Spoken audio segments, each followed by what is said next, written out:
UP में lumpy virus ने तोड़ा दम। 690 गौवंशों की लंपी के कारण हुई थी मौत। अब तक लगे 1 करोड़ 25 लाख टीके। लंपी वायरस के चलते लगे प्रतिबंध हटाए। डायरेक्टर पशुपालन इंद्रमणि ने दी जानकारी।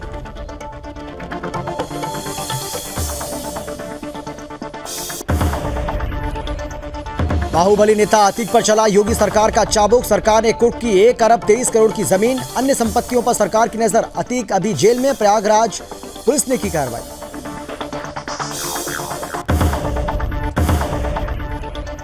उत्तर दक्षिण भारत का सांस्कृतिक मिलन। तमिल संगमम के तीर्थयात्रियों का हुआ भव्य स्वागत। तमिलों पर बरसाए गए फूल। कहा नहीं भूलेगी यहां की याद। 12 समूह में 2500 से अधिक लोग पहुंच रहे हैं काशी। हरदोई के दरोगा कृष्ण प्रताप सिंह किए गए बर्खास्त। आईजी लक्ष्मी सिंह ने की कार्रवाई। 21 जुलाई को एसपी आवास पर किया था निरीक्षण। डीजीपी देवेंद्र सिंह चौहान बनाए थे हस्ताक्षर।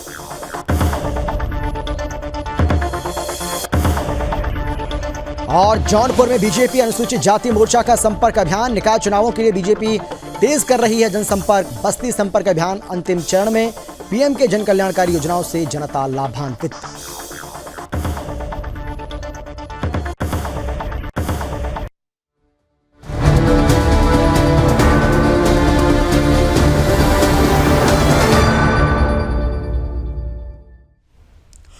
नमस्कार, आप देख रहे हैं सुदर्शन न्यूज और मैं हूं आपके साथ अमित शर्मा। सबसे पहले बात करेंगे बुलेटिन में यूपी की, जहां लंपी वायरस को फैलने से रोकने के लिए योगी सरकार ने युद्ध स्तर पर प्रयास किए हैं और इसका परिणाम ये रहा है कि आज लंपी पर पूरी तरह से काबू पाया जा चुका है।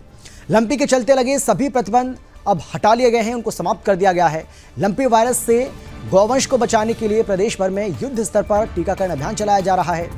गौरतलब है कि उत्तर प्रदेश देश का ऐसा पहला राज्य है जिसने लंपी स्किन डिजीज पर अंकुश लगाने के लिए 1.25 करोड़ टीकाकरण के जादुई आंकड़े को छू लिया।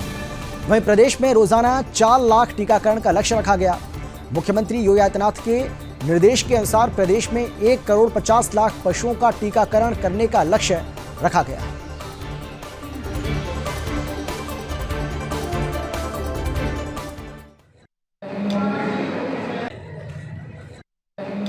अन्य प्रदेश से यहाँ पे आई, विशेषकर राजस्थान, मध्य प्रदेश, हरियाणा तथा पंजाब। हमारे प्रदेश में सबसे पहले पश्चिमी उत्तर प्रदेश में इसके मरीज देखे गए। हम लोगों ने त्वरित कार्रवाई करते हुए पशुओं का मूवमेंट बिल्कुल बंद करवा दिया। बाजार, मेला, पशु प्रदर्शनी, यहाँ तक कि बाजपन कैंप और ग्राम प्रधानों के समन्वय स्थापित किया। उनके द्वारा गांव में जो बीमार पशु थे उनको घर में बंधवा करके स्वस्थ पशुओं को चरने से भी रोकवा दिया गया, जिसके कारण हम लोगों ने सफलता प्राप्त की। तो इस तरह से टोटल 31 जिलों में बीमारी फैली थी, तो वहाँ पे हम लोगों ने बेल्ट वैक्सीनेशन कराया। यह बीमारी चूँकि गोवंशीय की पशुओं में ज़्यादा हुई है, तो गोवंशीय पशुओं की संख्या हमारे यहाँ 1 करोड़ 90 लाख है, जिसमें 1,10,000 गोवंशीय पशु बीमार पाए गए थे और मात्र में उसमें लगभग 690 पशुओं की मृत्यु हुई थी। बाकी सभी पशु जो है हम लोगों ने टीकाकरण करा करके उनको सुरक्षित कर लिया है। आज के तारीख में प्रदेश के किसी भी जिले में नए पशु इस रोग से ग्रसित नहीं है। खबर है यूपी के प्रयागराज से, जहां पूर्व सांसद अतीक अहमद को एक और बड़ा झटका लगा है। ऑपरेशन माफिया के तहत पुलिस अतीक अहमद की 123 करोड़ की 2 संपत्ति कुर्क कर ली है। आपको बता दें कि प्रयागराज में माफिया अतीक अहमद के खिलाफ अब तक की ये सबसे बड़ी कार्रवाई है और झूंसी के हवेलिया इलाके में स्थित 123 करोड़ की संपत्ति को गैंगस्टर एक्ट के तहत कुर्क किया गया। ये संपत्ति को अतीक अहमद ने फूलपुर से सांसद रहते हुए हासिल किया था। कुर्क की गई संपत्ति 13 बीघा से अधिक है। जानकारी के मुताबिक इसमें अधिक एरिया सरकारी नजूल की जमीन का है और तत्कालीन ग्राम प्रधान की मदद से अतीक अहमद ने इसे अपने पिता स्वर्गीय फिरोज अहमद के नाम पर दर्ज करा दिया। मौके पर पहुंचे एसपी सिटी संतोष कुमार मीणा ने बताया कि अतीक अहमद ने अपने रसूख का इस्तेमाल करके संपत्ति को अर्जित किया था। साथ ही संपत्ति को हथियाने में जिन लोगों ने भी अतीक अहमद की मदद की थी उनकी जांच करा के उनके खिलाफ भी कानूनी कार्रवाई की जाएगी। उसको मिला ले तो कुल 10 अरब से ज्यादा की कार्रवाई किया जाता है कि मुकदमा अपराध संख्या 200/2020 धारा 2/3 उत्तर प्रदेश गिरोहबंद।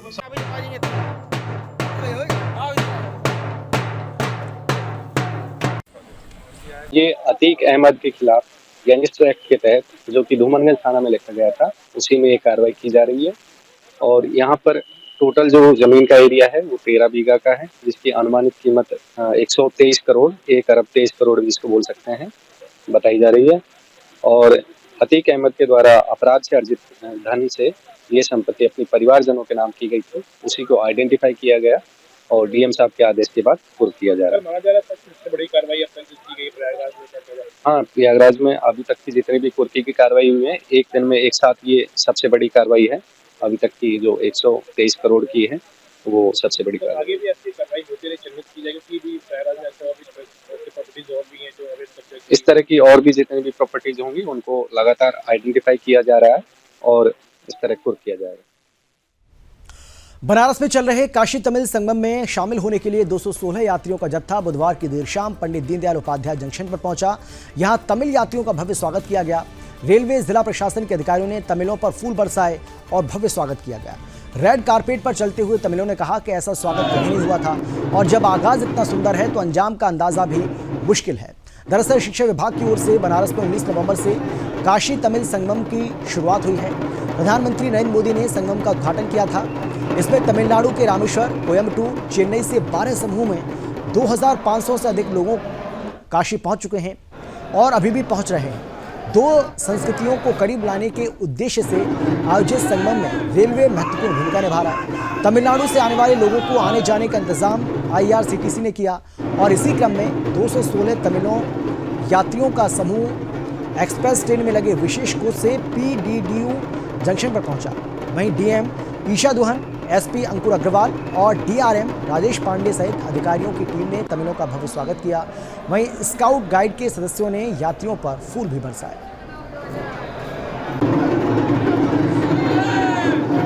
वाराणसी में काशी तमिल संगमम हो रहा है और जिसके अंतर्गत PDU जंक्शन में जनपद चंदौली में आज एक स्पेशल ट्रेन आई है जिसमें कि लगभग 216 यात्री वहां से आए हैं और उन सबका यहाँ पे वेलकम किया गया। सबको रेड कारपेट ढोल नगाड़े के साथ सबका स्वागत किया गया, तिलक लगाया गया, फूल माला डाले गए और अभी सभी लोग को बसेस में बिठा करके काशी के लिए रवाना किया जा रहा है। It is to elaborate the relationship between the north and south, especially Kashi and Tamil Nadu. It's a cultural orientation. The motive of the story is already superly delivered by the Prime Minister Modi ji in the inauguration function.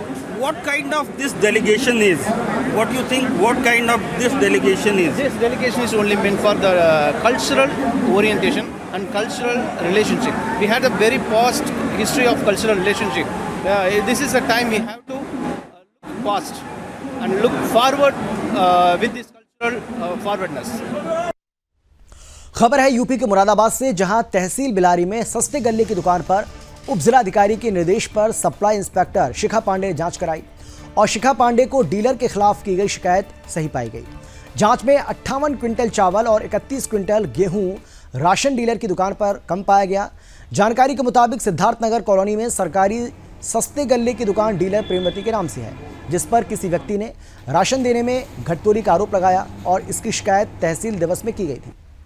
वहीं उप जिलाधिकारी राज बहादुर सिंह ने कहा है कि जांच की report जिलाधिकारी को सौंपने के बाद राशन डीलर का कोटा निरस्त करने के साथ ही विभागीय कार्रवाई भी की जाएगी।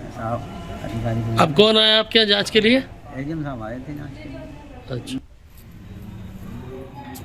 ये प्रेमवती उचित दर विक्रेता है सिद्धार्थनगर आपकी नगर पालिका क्षेत्र बिलारी से।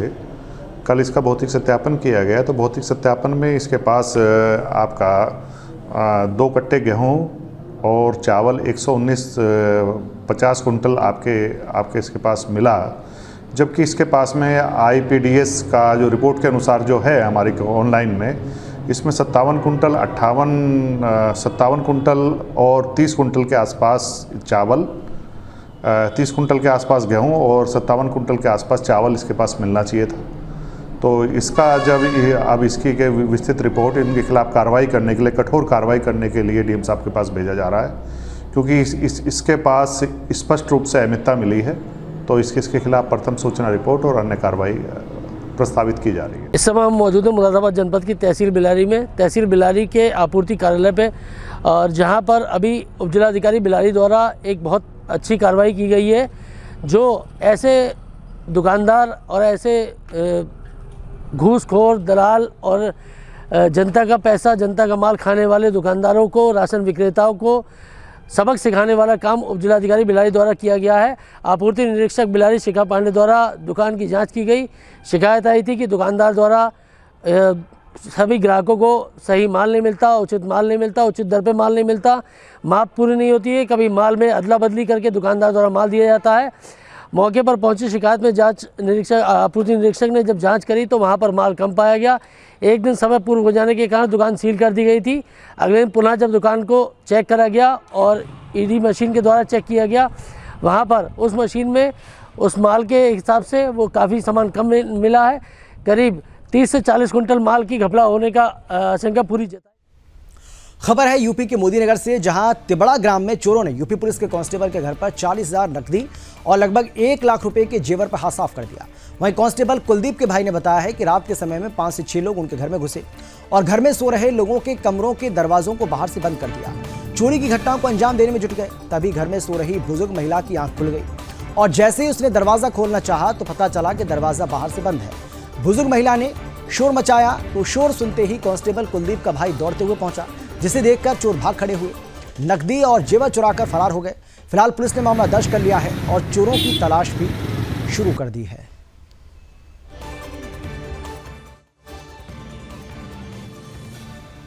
यह घटना रात चोरी हुई है। चोरी का पता जब चला, जब हमारी आंटी उठी पेशाब करने के लिए, उन्होंने गेट खोला तो वो गेट नहीं खुला। उन्होंने कहीं न कहीं कुलदीप के पापा देखिए वो गेट नहीं खुल रहा। उन्होंने 2-3 बार जो करा, देखा इस पे तो बाहर से बंधा हुआ है। तो कहा हमारे तो चोर बढ़ गए। उन्होंने रुक के मचाए, मैं उठ के आया तो हमने भागते हुए 3-4 आदमी को देखा। अच्छा, हाँ। तो लगभग कितने की चोरी हुई है? लगभग इसमें 2 लाख के समथिंग है जी, 2 से 2.5 के करीबन में है। कैश कितना था? कैश 40,000 रुपये था। एक सोने। खबर है यूपी के हरदोई से, जहां शराब के नशे में आए दिन राहगीरों से अभद्रता करने और हंगामा काटने के बाद उप निरीक्षक कृष्ण प्रताप सिंह को आईजी ने बर्खास्त कर दिया है। पुलिस लाइन में तैनात कृष्ण प्रताप सिंह शराब पीने का आदी था और पिछले साल शराब के नशे में एक ई रिक्शा चालक को पीटकर हंगामा काटते मिला था। वहीं 21 जुलाई की रात वो बिना सक्षम अधिकारी के आदेश के एसपी के आवास पर लगी गारद की जांच करने लगा। इसके बाद निरीक्षण उस पुस्तिका में अपने उच्चाधिकारियों के विषय में अभद्र और भ्रामक टिप्पणी करते हुए अपने हस्ताक्षर के स्थान पर डीजीपी देवेंद्र सिंह का नाम लिखा था।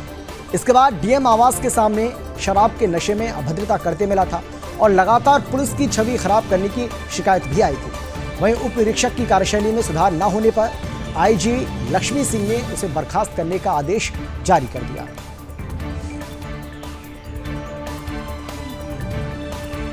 खबर है यूपी के जौनपुर से, जहां बीजेपी अनुसूचित जनजाति में तेजी से पकड़ बनाकर बीएसपी के कोर वोटरों को अपने पाले में लाने के लिए हर संभव प्रयास कर रही है।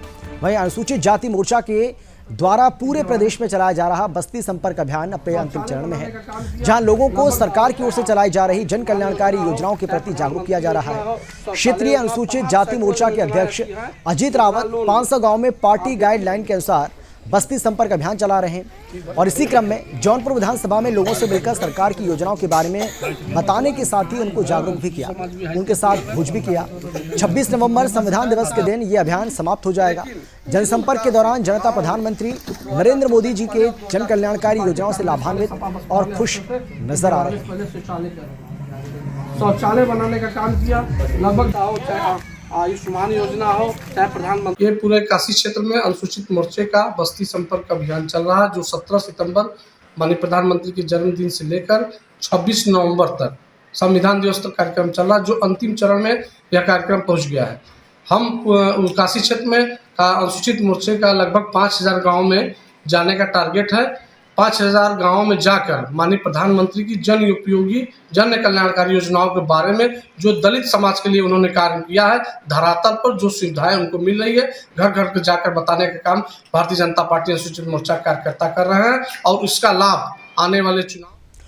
खबर है यूपी के नोएडा से, जहां पुलिस कमिश्नर आलोक सिंह के नेतृत्व में कमिश्नरेट गौतम बुद्ध नगर में अपराधियों के विरुद्ध निरंतर कड़ी कार्रवाई जारी है और इसी कड़ी में पुलिस टीम की ओर से गैंगस्टर सुदेश कुमार उर्फ टिल्ली द्वारा अर्जित की गई लगभग 45 लाख रुपए की संपत्ति को कुर्क किया गया। दरअसल टिल्लू ने ग्रेटर नोएडा के बिसरक कोतवाली क्षेत्र के स्थित हाउसिंग सोसाइटी में अवैध रूप से कमाए हुए धन से फ्लैट खरीदा था। पुलिस ने विशेष न्यायालय के आदेश पर सुदेश का फ्लैट सीज कर दिया। सुदेश कुमार मूल रूप से बहादुरगढ़ हापुड़ का रहने वाला था। उसने एनसीआर में गैंग बनाकर चिटफंड कंपनी बनाई थी। एडिशनल डीसीपी ने बताया कि अब से पहले काफ़ी कुख्यात बदमाशों और गैंगस्टर्स के खिलाफ गौतम बुद्ध नगर विशेष न्यायालय के द्वारा कार्रवाई की गई है और उत्तर प्रदेश के टॉप 10 बदमाशों में शामिल भाटी की करोड़ों रुपए की संपत्ति कुर्क की गई। वहीं पुलिस कमिश्नर आलोक सिंह के अनुसार आगे भी इसी प्रकार की कड़ी कार्रवाई निरंतर स्तर पर चलती रहेगी।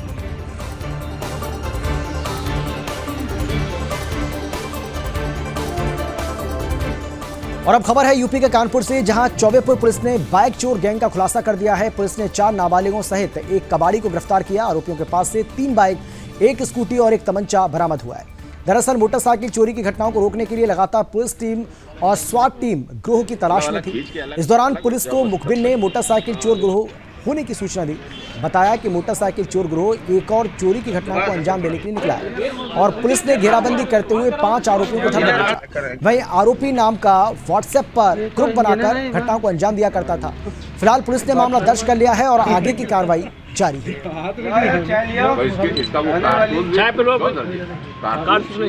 थाना चौबेपुर क्षेत्र में 11 नवंबर से लेकर 22 नवंबर तक एक महायज्ञ का आयोजन हो रहा था।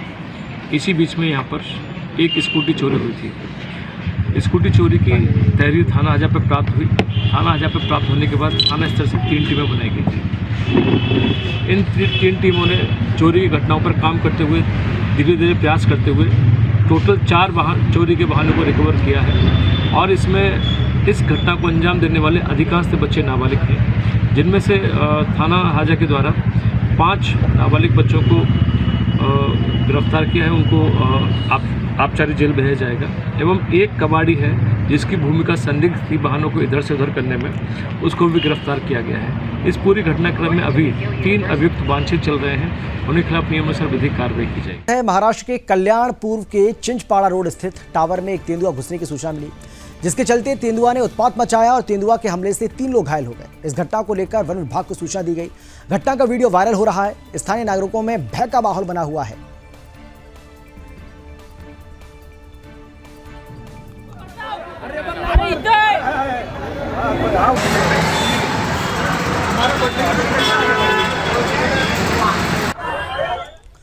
महाराष्ट्र के अंबरनाथ पर्व में शिव बसव नगर यादव बगले के सामने एक स्थानीय निवासी ने ट्रांसफार्मर के झटके से बंदर को घायल देखा तो उन्होंने तुरंत वन विभाग को सूचित किया। सूचना मिलने पर वन विभाग के कर्मचारी पहुंचे। बदलापुर के वन रेंजर के कर्मचारियों के सहयोग से बंदर को तुरंत रेस्क्यू किया गया और इलाज के लिए भेजा गया, जिसके चलते समय रहते बंदर की जान बचाई जा सकी। इसके साथ ही तुरंत बंदर को रेस्क्यू कर पशु चिकित्सा अधिकारी ने बदलापुर में उचित इलाज दिया और वरिष्ठों के मार्गदर्शन के अनुसार प्राकृतिक आवास में छोड़ दिया।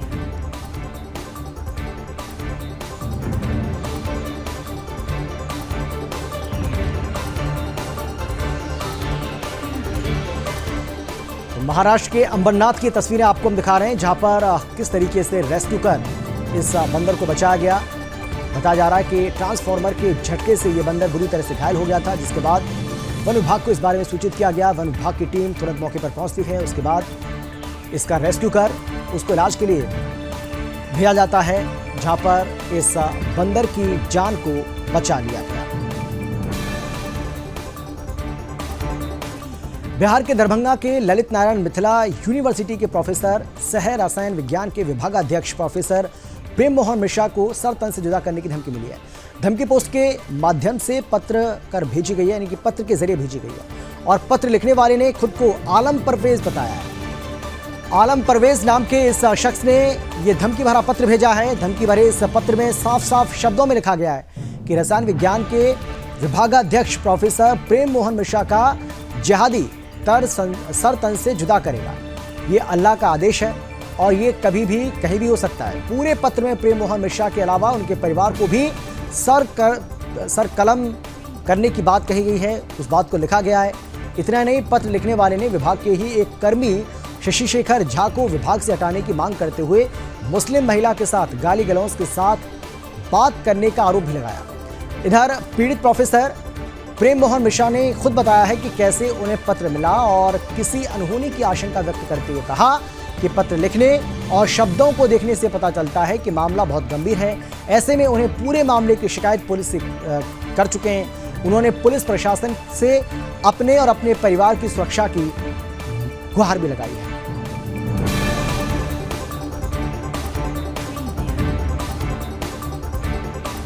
आज ही लगभग 4 बजे के बाद मैं ऑफिस बैठा हुआ था तो पोस्ट से एक पत्र आया, मेरा चपरासी दिया हमको। तो वैसे तो लग रहा था कि सामान्य कोई चिट्ठी है, लेकिन मैंने खोला तो उसमें धमकी भरा हुआ था और वो धमकी भी की जो भाषा है वो बहुत ज़्यादा खतरनाक है। कोई मेरे पर ब्लेम नहीं है, लेकिन उसमें यही लिखा हुआ है कि आपका सर अलग कर देंगे और पूरे परिवार का कर देंगे, कभी भी कर सकते हैं। तो इससे घबराहट हुई। उस लाइन में लिखा हुआ है कि आपको एक काम दिया जा रहा है और वो काम नहीं करेंगे तो जिहादी लोग आपका सर अलग कर देंगे। मध्य प्रदेश के धार में हिंदू समाज और बजरंग दल के कार्यकर्ताओं ने इकट्ठा होकर नारेबाजी की है। बताया जा रहा है कि कलेक्ट्रेट कार्यालय के समीप वसंत विहार कॉलोनी में मुस्लिम समाज के लोगों की ओर से हिंदू बाहुल्य रहवासी इलाके में स्थित एक भवन में पिछले कुछ वर्षों से चल रही अवैध गतिविधियों के साथ साथ मस्जिद निर्माण और नमाज की जा रही है। सुदर्शन न्यूज के प्रधान संपादक श्री सुरेश चौहान के जीबी भोज व्याख्यान कार्यक्रम में आए और कार्यक्रम में मंच से धार नगरवासी को सावधान करते हुए कहा था कि धार में पहले गिनी चुनी मस्जिदें और कॉलोनी थी। लैंड जिहाद के चलते ये संख्या बढ़ती जा रही है। जहां पहले एक हिंदू बाहुल्य कॉलोनी मुस्लिम वाड़ी हो गई, ऐसे ही एक कॉलोनी और है, पहले कुम्हार गड्ढा कहते थे, आज वो गुलमर्ग हो गई है। हिंदू परिवार पलायन करने पर मजबूर हो गए हैं। इस समस्या को लेकर धार नगर का हिंदू समाज एक बार फिर से सड़क पर उतर रहा है, जिसको लेकर बड़ी संख्या में रैली निकालकर कार्यकर्ता कलेक्टर कार्यालय पहुंचे और हिंदू बाहुल्य रिहायशी इलाके में वक्फ बोर्ड के बैनर तले मस्जिद निर्माण और नमाज रोकने के लिए ज्ञापन सौंपकर प्रतिबंधात्मक कार्रवाई की मांग की, जिसके चलते बजरंग दल और हिंदू संगठनों के कई कार्यकर्ता और क्षेत्र के बड़ी संख्या में लोग हाथ में भगवा ध्वज लिए जिला कार्यालय पहुंचे। जिला प्रशासन से कार्रवाई की मांग की। जब यहाँ पे 95% आबादी, मामला ये है कि कुछ समय पहले कुछ लोगों द्वारा एक समिति, मतलब यहाँ पे जो मुस्लिम समाज के 3 लोग रहते थे बसंत विहार कॉलोनी के अंदर, उनके नाम से एक परमिशन ली गई थी कम्युनिटी हॉल के नाम पे कि हम मार्केट में नहीं जा सकते, सिटी हमारे लिए दूर है, तो हम यहाँ पे नमाज अदा करेंगे। नमाज अदा के नाम से परमिशन ली गई थी और शायद उस समय दिया गया था। उसके बाद धीरे धीरे जब समय बदलता गया, वहाँ पे आबादी, मतलब पहले कुछ 1-2 घर थे, फिर 7-8 घर हुए। 7-8 घर में भी जनसंख्या इतनी नहीं है। आज ये स्वरूप हो गया वहाँ का कि धार नगर तो ठीक है, लेकिन नगर के आसपास के लोग आने लग गए। और आसपास तो ठीक है, अभी 6 महीने पहले हमने मध्य प्रदेश के बाहर के लोगों को देखा है वहाँ पे। और फिलहाल इस बुलेटिन में इतना ही, लेकिन सुदर्शन न्यूज पर खबरों का सिलसिला आगे भी जारी रहेगा। आप देखते रहिए सुदर्शन न्यूज।